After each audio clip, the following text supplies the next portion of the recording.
No, go ahead. Go ahead.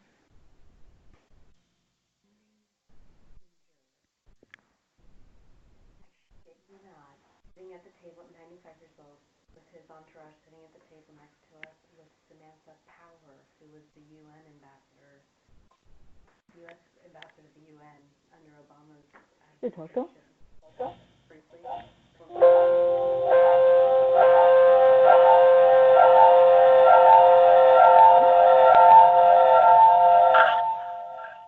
Okay, go ahead.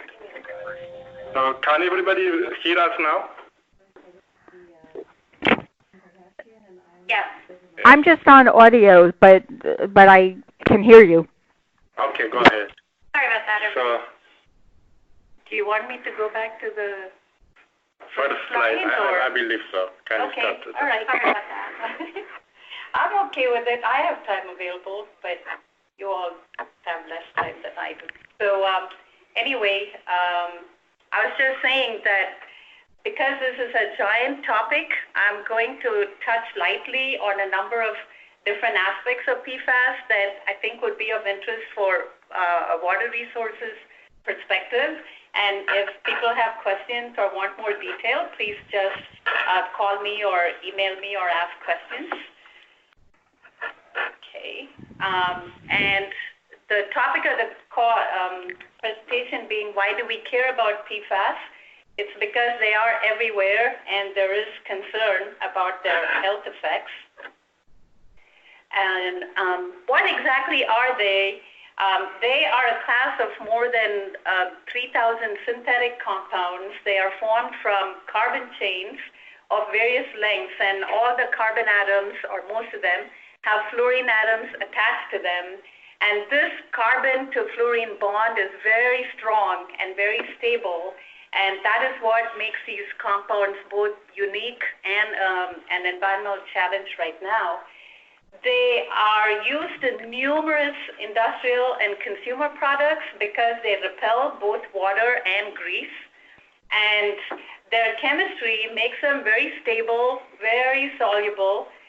They're not really volatile, so at least we don't have to worry about that. But because they're very soluble, they're mobile, and they are bioaccumulative. They accumulate in tissues. And they have health effects identified with these chemicals, where the longer chain lengths tend to be more toxic. There's a whole terminology and jargon that has developed around PFAS. You may already be familiar with it. I won't go into it in detail. But there's carboxylate PFASs and there's sulfonates.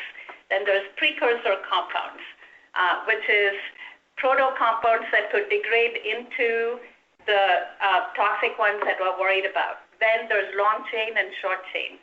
And these two figures that I'm showing on this slide, the one on the left, which is PFOA, that's a carboxylate PFAS compound. It's carboxylate because it has that COH group at the right end of the molecule, and it's an 8-carbon chain, and so that makes it a long chain carboxylic PFAS. The one on the right is PFOS, and that also has 8 carbons, but you can see that the functional group is a sulfonate, and so it's a sulfonic PFAS compound. And there's thousands of these, but PFOA and PFOS are the ones that are most in the news, and they've been used the most widely, and so that's what we've been focusing on mostly so far. In terms of industrial uses, they can be called fluoropolymers, fluororepellents, fluorosurfactants. They are used in so many industrial products. Anything where you need a coating that requires both water repellency and grease repellency. And among all of these that you see here, whether it's clothing or oil and gas or electronics or pharmaceuticals, one of the most important is fire extinguishing foams. They're called aqueous film forming foams, which is AFFF. And those are used to fight hydrocarbon fires because these chemicals are very effective in smothering and extinguishing Class B fires. And so that's a primary source of PFAS in the environment, which is that DOD and many other users had stockpiles of AFFF foams to be able to fight fires. But they're also found in a lot of consumer products, fast food packaging, stain-resistant carpeting and upholstery, the old Teflon cookware, Gore-Tex, anything, again, where you needed a repelling surface, they've been used in there. So in terms of milestones, just to see why we are here today, they're called emerging chemicals, but actually, like most emerging chemicals, they've actually been around for quite a long time. And so PFAS were really discovered in the 30s, but from the 40s to the 1980s, they were used in a lot of products, including all the products that I was just mentioning.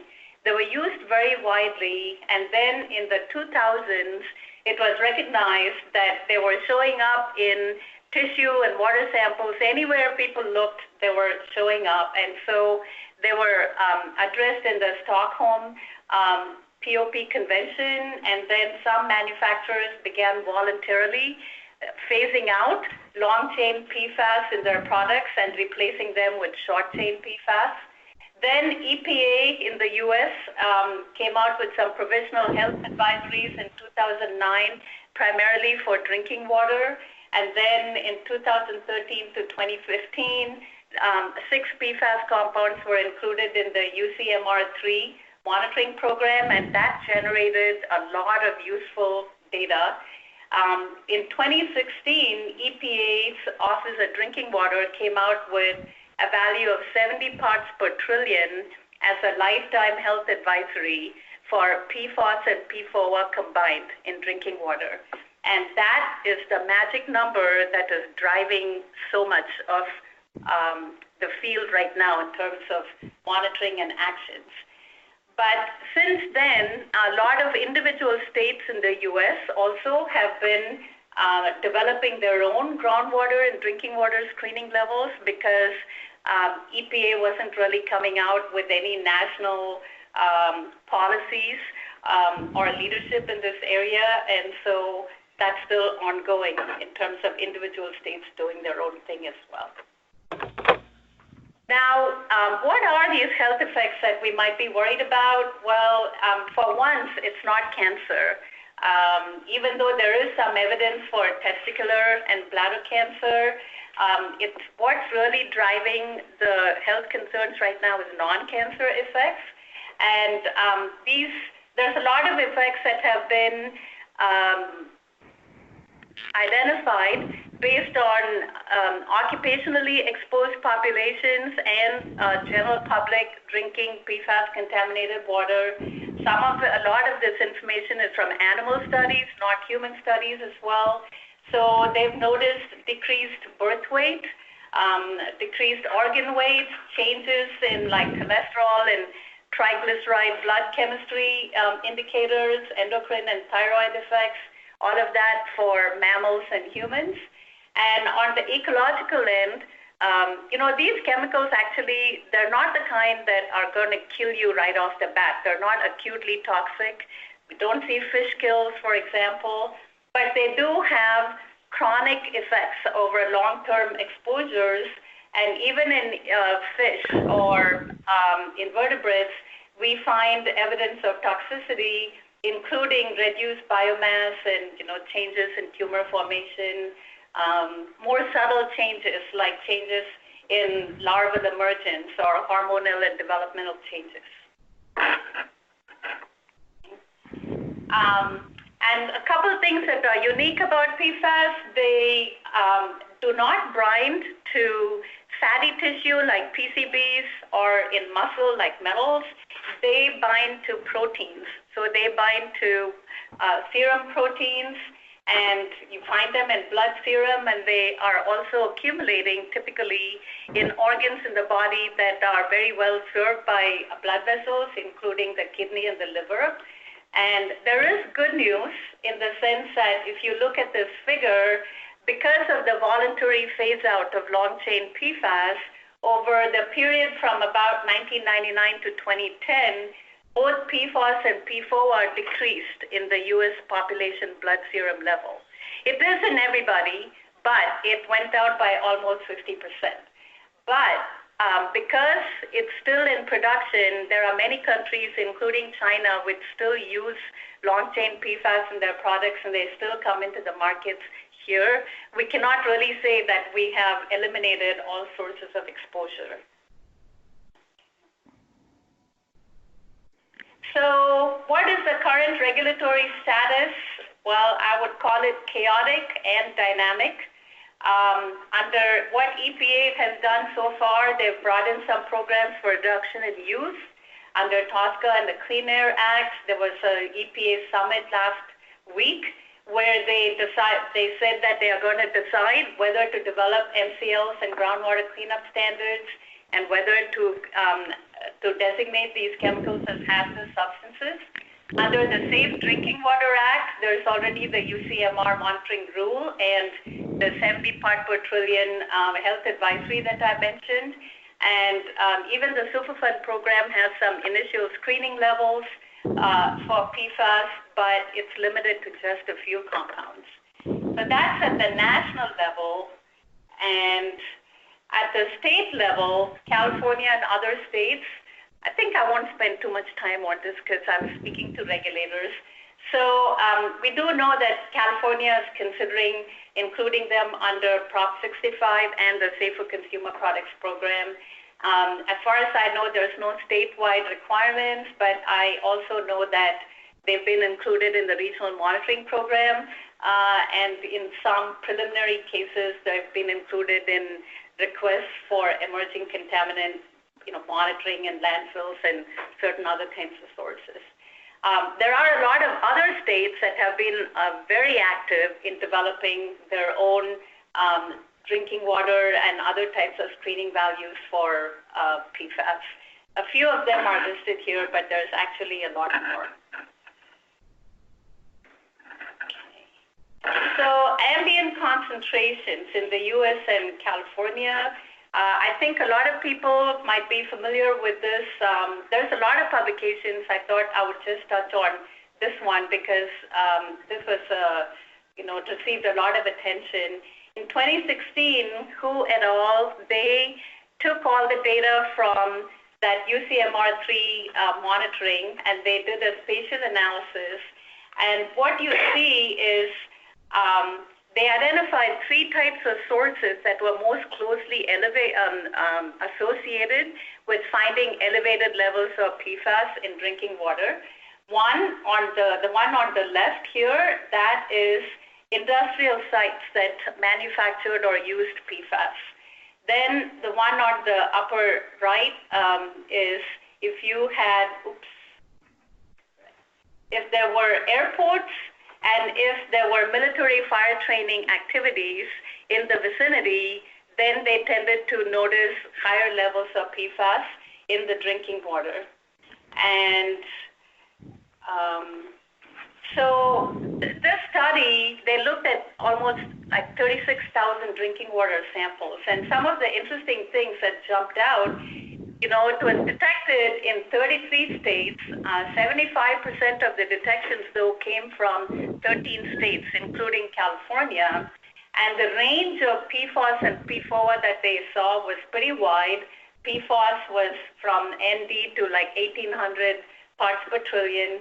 PFOA, a little narrower range. They said 6 million people were exposed to PFAS above that 70 part per trillion value. And 2 things that were interesting, they found that if the drinking water was sourced from groundwater, then there was a higher frequency of PFAS detections than if it was sourced from surface water. And the types of PFAS that they found more long-chain PFAS in groundwater and more short-chain PFAS in surface water, probably related to their solubility and their sources. So when so we do a lot of remediation-oriented work for contaminated sites with PFAS, and we're going to do investigation and monitoring, there's only one thing to be said about sampling analysis of PFAS, and that is be really careful, because when you look at this figure, you can see how all the sources that I was mentioning can be all contributing to blank contamination. You can see that the clothes that the sampler is wearing, that if the seats in that sampling vehicle were treated with PFAS, there's just so many ways that you can get cross-contamination due to PFAS when you're sampling. So it's very important to be aware of those. And so usually what we do is we have specially trained field crews, and they know what the restrictions are on clothing and equipment.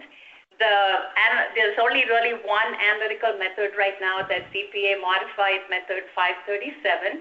And it went from originally looking for just 2 PFAS to now about 24 PFAS compounds that are done on a commercial scale. If we go to the academic labs, actually we can go up to analyzing more than 300 compounds. Okay. So now we have the data. What is the status of evaluating whether it's a problem? So the one word I can describe human health risk assessment status is that it is evolving. And we've done a lot of work on this, but I'm just going to go very quickly through this. Even though we have evaluated numerous pathways for PFAS, really the most important ones tend to be ingestion-based. It's drinking water, and secondarily, contamination of food sources, particularly fish, can be an important pathway. And if you're a nursing infant, then transfer through the maternal milk. That can be a significant pathway. And typically, inhalation, dermal contact, all of those tend to be far less significant in terms of the total exposure. And so when we do our risk assessments, the toxicity values are still evolving. EPA has developed some, but other states are coming up with their own toxicity values as well for reference doses. And we typically find that the drinking water pathway drives the risks at our sites. And as I mentioned before, it's the non-cancer effects that are the concern, whether it's drinking water or fish consumption. And we also usually end up doing a lot of risk communication for regulators and the community. And even sometimes we offer blood sampling to the communities when they are worried about what their exposure might be.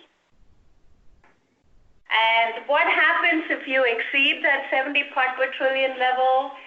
It does trigger some notification requirements. Sometimes wells are taken out of service, or you need to do blending or provide alternative water supplies. A lot of DOD sites, they end up going to bottled water for the community until the problem is taken care of, which takes a long time. And site-specific risk assessment can help, but there is a big fear of liability, and nobody wants another Flint on their hands. And so that 70 part per trillion is still very much seen as a bright line, even though it assumes that it's a sort of an MCL-based methodology. It assumes that only 20% of your exposure comes from drinking water. Okay. Now for eco-risk, we don't always do it, because if it's only a groundwater contamination issue, it's not a problem for eco, but when we do it, it's a little bit more complicated, because we're dealing with more types of receptors, and we have to deal with what they're exposed to directly in soil and water, as well as through the food web. And there aren't really any robust uptake models for the food web and bioaccumulation issues yet. So typically, and there are no readily established ecological screening levels. So usually what we do is we use the literature, and we identify appropriate screening levels for a particular site. You can see that the surface water aquatic biota number, it is a very wide range, 20 to 460,000 parts per trillion. And so a lot of times we do have exceedances of these literature-based screening levels. Then we can do site-specific toxicity tests. We've done them with daphnids, fathead minnows, or sediment testing, and they do come in very handy because if you have low to moderate levels of PFAS in water or sediment, a lot of times we really don't see any toxicity when we do the toxicity testing. But again, you have to kind of correctly structure the test to be appropriate for the site. But even if we don't see any direct toxicity, we still need to consider bioaccumulation for ecological receptors. And depending on the site, we don't do this at every site, but we've had a site where we collected muskrat and fish and tree swallows along with surface water and sediment samples, and we analyzed the animal tissue to be able to figure out what the predators that were using them as prey, what they were exposed to, and that helps you to build up your food web model. Now, our short-chain PFAS better than long-chain PFAS, that's very much in the news now because, manufacturers that phased out the long-chain, they use short-chain. There isn't as much information on the short-chain compounds, meaning less than like 6 or 7 carbons. But we do find that they have a much shorter half-life in the blood than the long chains, and their potential for bioconcentration and bioaccumulation is much, much lower than for the long chain. And what toxicity information that we have available up till now, it seems like they are less toxic than the long chains. But you can't really say they're non-toxic, and there is a lot of additional research coming out that is looking more specifically at their toxicity. So this might change over the next year or so. We should be able to know more. And so coming to the end, this is just a short list of resources for people who may be interested in checking out more about what's going on with PFAS and water resources.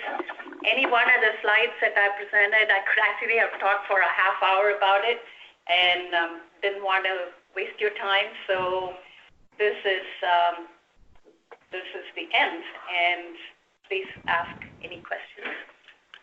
Yeah, go ahead. Feel free to ask questions. Can you hear me? I'd like to ask. Oh, go ahead. Go ahead. Okay, go ahead. On the phone. Oh, okay. So my name is Andrea Ventura. I'm with an organization called Clean Water Action, and I'm working on these issues around PFAS, both in California and nationally. And I wanted to just touch on what you said at the end about the short-chained. So I know there's less information on them. We recognize that. But I also know that scientists from Berkeley and around the world in the Madrid statement and other statements have said, these may be as problematic, if not worse. And one of the things they said is they may be, we don't know this for sure yet, but they may not be showing up in blood or staying in blood, but maybe collecting in body organs instead, and they may be harder to treat out of water. And I was wondering if you had heard that or had any thoughts. I know we're still learning, but just thought I'd bounce that off of you. No, yes, that is true. And maybe you're referring to the study in Spain where they dissected human cadavers and they found short-chain PFAS in the brain tissue, among other organs. So yes, I think I would not feel comfortable saying that they're non-toxic, and I think it's one of those issues that we will know more probably with every 6 months. There's that much information coming through. But I will say that we have done some literature reviews, and in the data that's publicly available so far, generally speaking, it's especially PFBS, which is a 4-carbon, that is one of the more widely studied short chains. It seems like we're not able to see that much toxicity, but you're right that there's a lot more that we need to know. Thank you. Right. You said that how soluble in water is this stuff?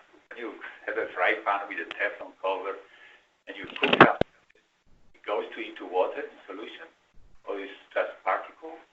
Well, it's been phased out now of Teflon cookware, but it is pretty soluble. It's on the order of a few 100 milligrams per liter, actually. They're very soluble. Solubility? Yes.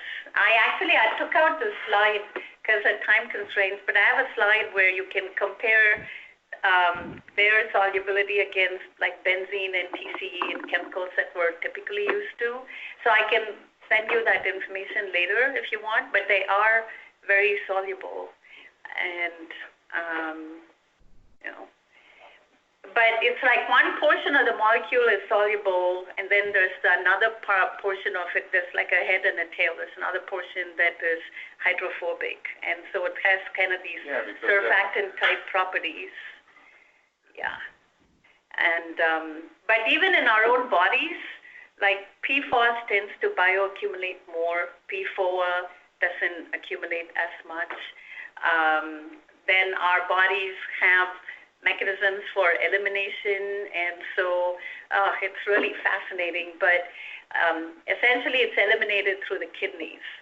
But in mammals, some of it gets resorbed, and so just before it gets eliminated, especially in male mammals, some of it gets resorbed, and so it stays in the body. And so there's still a lot of research being done on the kinetics of what happens after it enters the body. You have any information on California groundwater containing this stuff? Because I put together like a fact sheet, and I know the EPA collects a lot of water sample over a period of 5 years, but you can find it out, but you can't locate it, they told us. Try to make a map and show when this PFOAs they were found in groundwater, but they say, no, we don't have location. That's what the system needed. Well, we did literature search for, so we published a paper earlier this year about ambient levels of PFOS and PFOA in the environment. We did a search for groundwater, among other things, so I can send you that. But actually, for California specifically, I think you would know more, because I know DPSC is looking at it. They have a group that is actively kind of checking into PFAS issues, as I understand it, because they came out with a draft white paper. And so, and when I work with the San Francisco Water Board, I know they said that they are starting to require it in certain types of WDRs as monitoring requirements. Whether there is a single database of groundwater data for California, we try to get it to Gamma. There isn't. I've asked DDW, and all they have is the UCMR data and a little bit of other, and that's basically they've looked at 3 chemicals, PFOA, PFOS, and one other showed up, I think, of the 6 that they looked under the UCMR data. But you know, if you check, there's one of the resources that I showed, this one, the one that says Ohio Valley Resources.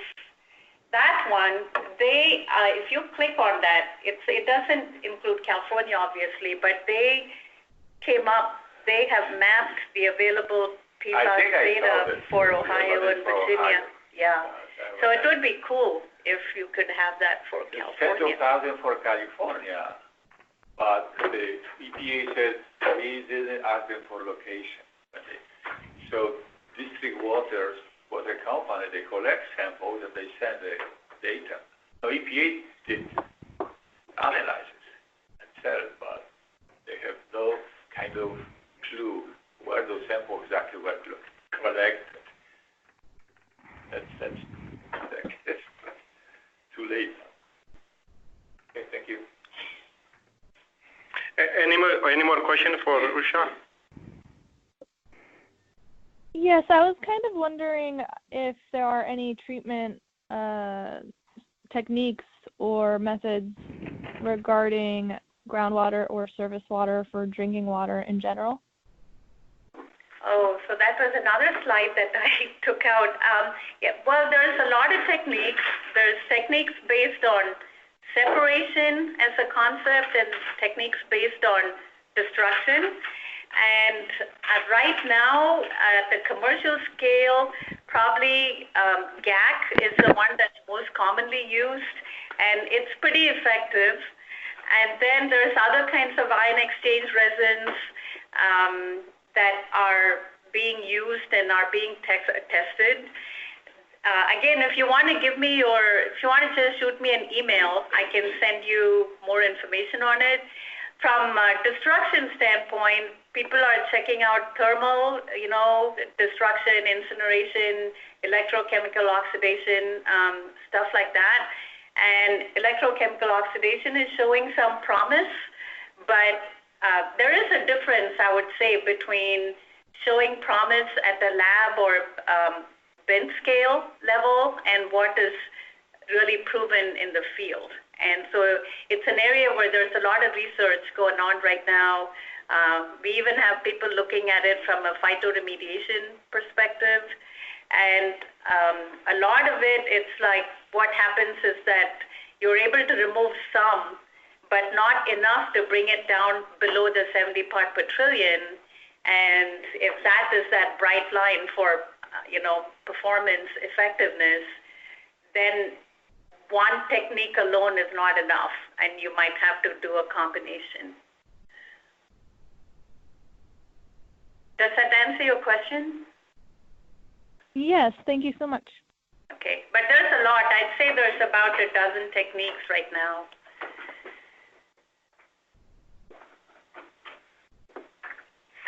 Okay, it is about time to end the webinar, but I can take a couple of questions because we kind of started a little late. Is there any more question for her? Please do feel free to contact me because I know I feel like I rushed through the whole thing, but usually I'm doing this for an hour or sometimes even for 2 hours, so I kind of rushed, and everything was, I did it pretty superficially, but if you need more information, please do contact me. Okay, you are there. Thank you very much for coming. Everybody have a good day. Thank you. What is your contact information?